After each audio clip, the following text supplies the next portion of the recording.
Essa nova série de vídeos que eu irei fazer será um pouco mais longa, porque busca contextualizar as narrativas bíblicas, no qual eu iniciei em vídeos anteriores a respeito do livro de Gênesis, os personagens Abraão e Jacó, frutos de duas tradições diferentes de uma mesma narrativa, contextualizada pós-exílio babilônico. A origem que deu esses nomes, esses povos que habitavam Canaã,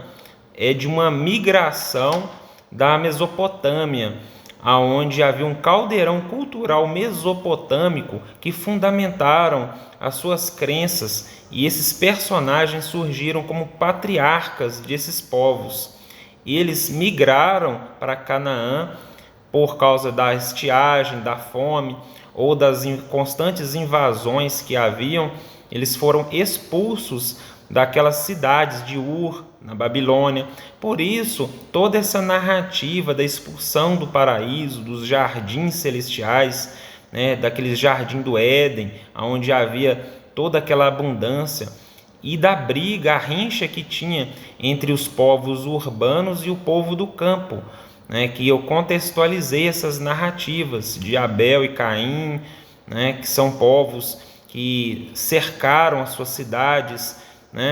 e ali havia os recursos no qual o povo do campo era explorado, e então, pela fome, eles migraram para regiões mais férteis, onde havia o crescente fértil. E ali o faraó Mermepta,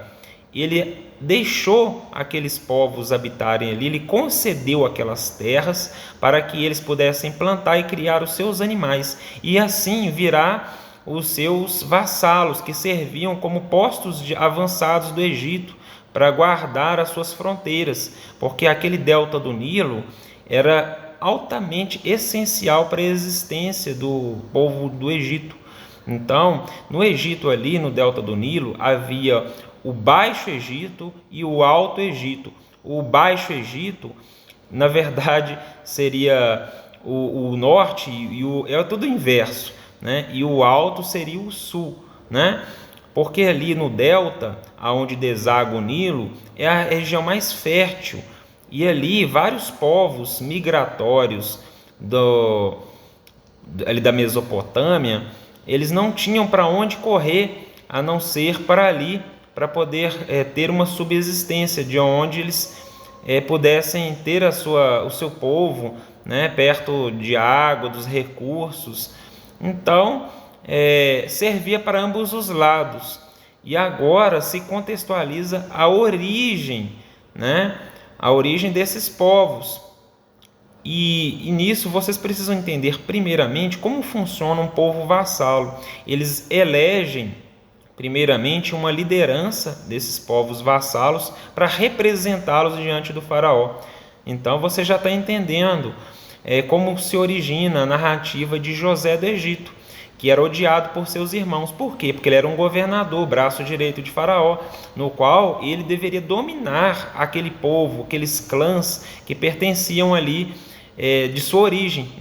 Então as pessoas tinham muita inveja, muita ira contra esses elegidos pelo governo opressor, porque eles deveriam ser chamados,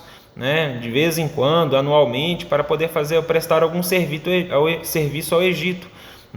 Eles eram pagos com cevada, com trigo,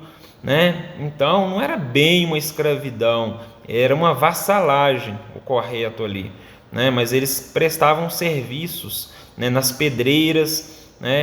e quem conhecia, dominava a língua egípcia, geralmente era escolhido. Então esse talvez seja o caso de José do Egito, dessa narrativa, e por causa daquela túnica, porque o Egito ele colocava as pessoas para ascender, eles demonstravam que aquela pessoa era mais importante para aquele povo, para representá-lo, Então por isso você vê a questão da roupa que ele ganhou, Então tudo vai se juntando, o quebra-cabeça vai se formando.